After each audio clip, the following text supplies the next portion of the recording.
How you doing, people? Oh, lively. Now, I had a plan to, really come in here and speak about stuff I've done before, places I've worked, people I've worked with, and all that jazz. But you can Google that type of stuff. So when I was in the Uber on the way over here, I figured I would just write something down and talk about somebody who shares my last name. My father, Kazeem Famuyide. So if you guys will indulge me for a second, I know I got 10 minutes. I don't want to miss a word. So January 11th of this past year, I sat with my dad as he laid up in a hospital bed. And I had my Turner contract with Bleacher Report right next to him. I read him what I was getting paid, which was really nice, and his eyes lit up for that.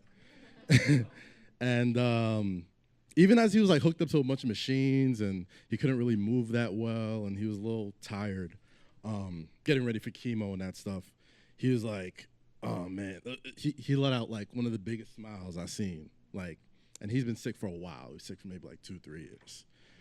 And he was so proud. Like, it was, like I never seen like his face like he's a dad, so he get proud about like little stuff, like when you dunk on somebody or like you bring home a fine girl or some stuff. But this is like a real different look that he had.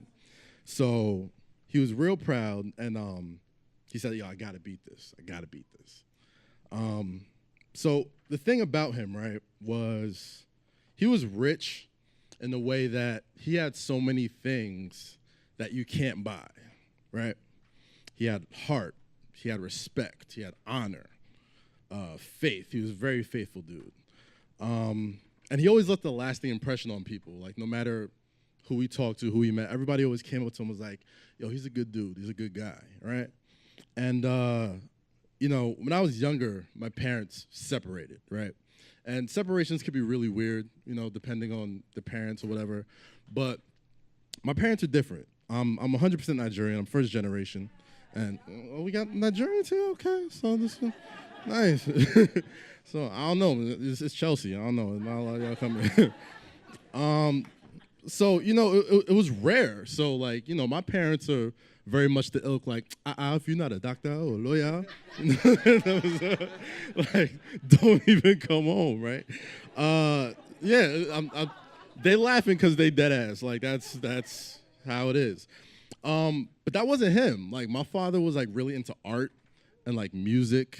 Like, he had, like, I worked at the Source magazine, all these other music publications for a while because I had a long knowledge of music before my time because my dad used to play all these records. And my dad wasn't born here. He was born in Nigeria, so was my mother, first generation, like I said. And I grew up in Staten Island. So to my Staten Island friends, my parents are super strict African parents, and you couldn't go out by this time, and this, that, and the third. But, like, to my African family and friends, they looked at my parents like they were hippies. They're like, man, you're good. You can do whatever you want, man. Like, that's probably how they sounded to them. And what I learned from my parents specifically, especially from my father in these last years, whether it was, working at the Source or Hennypalooza or MTV or Translation or Stashed or Bleacher Report, was, keep a positive mindset and attack everything with a pure heart. And, if you want to do something, and anything, you could do it. My dad, on the second day of the job at Bleacher Report, this is this year, I think this was maybe like January 13th. Before I go back, I gotta backtrack about my parents being hippies. I brought a white girl home one time, right? And if y'all know, and they was cool about it. Like that was one of those things where I was like, man, I don't know if like it was one of those things where I'm trying to like find reasons to go somewhere else, and I was like, no, I want to really meet your parents, I'm like, all right, so I brought them home. My mom was hella cool about it. Like she was probably like, you probably ain't gonna get married, but she's cool, like whatever. And that's and coming from Nigerian parents, that is a lot. That's a whole lot. So back to my second day on the job. I got a text from my pop. I'm like, yo, how? He's like, how's the gig going? I'm like, man, it's really good. Like it's a lot. You're coming in. It's a big place and a lot of moving parts. And I'm coming from a place where I was kind of like calling my own shots. So I was kind of running the show with Stash and everything. And it was a little different, but I was like, they give me a staff and like a great budget to work with and all this other stuff. And I'm like, I'm like really feel good about it. And he was like, you're the boss, Kaz. You're the boss. You got this. I'm like, great. Like, and then he went to sleep. The next morning, I texted him over and over and didn't get a response. Figured he was busy. He was getting ready for another round of chemo. And that morning, my stepsister called me. And my father had a brain hemorrhage while he was in the hospital. And, him telling me, yo, you're the boss was the last thing he would ever say to me. The past maybe 3 or 4 days, he was in a coma. He was alive, but he couldn't communicate. And, those texts were the last thing he ever said to me. I keep them in my phone, never delete them. I keep them in Dropbox just because, that 4 days later, he passed. He was one of the most, like, hardworking, caring, really beloved people I ever met. And, like, I'm not saying that as, like, a bias or whatever. Like, he would meet, like, all these famous folks like Hakeem Olajuwon, like all these like really affluent Nigerian folks.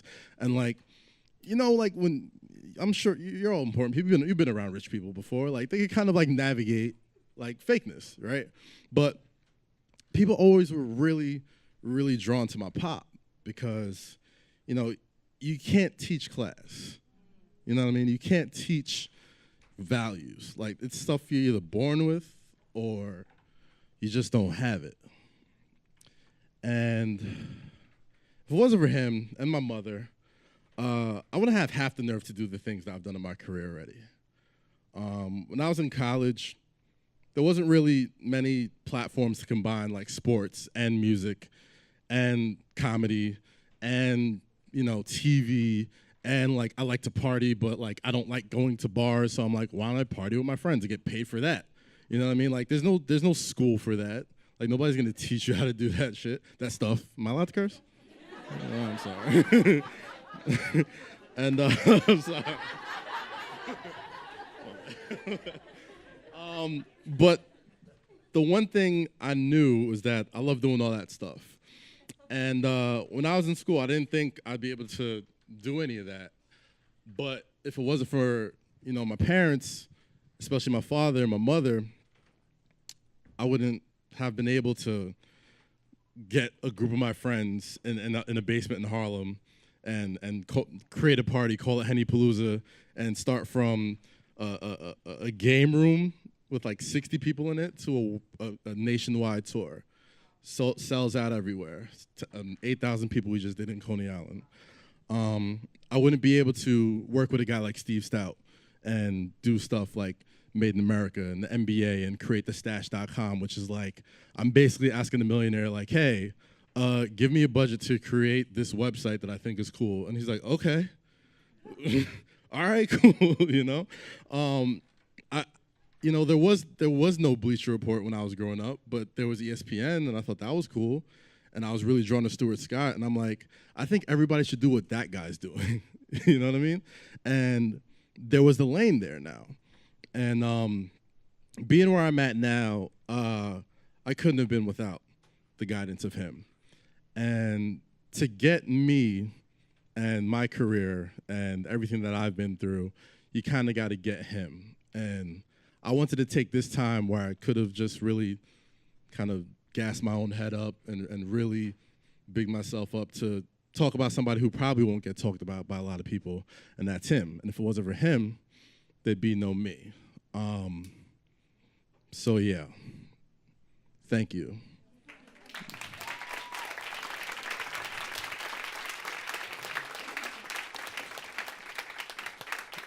I feel like I'm doing stand-up now, so. Yeah, I have a question. Yeah, what's up? Hi, my name is Wadness, and I follow you on social and really admire your professional career and everything that you do. And I just wanted to know, how do you stay authentic? I know that you're a professional and also you're doing all these things as well as in terms of your side hustle. So I wanted to know, how do you stay authentic as a professional, as well as stay true to yourself and do the things that you love? I don't know if a lot of you guys follow me on social media, but I curse a lot. I'm very inappropriate. Like, I say some really messed up stuff, but you know, I don't feel like I'm really trying to be authentic. I'm just kind of being me. One person who's really helped me stay authentic and let me see that, like, yo, it's okay to be you and still be successful is Charlemagne.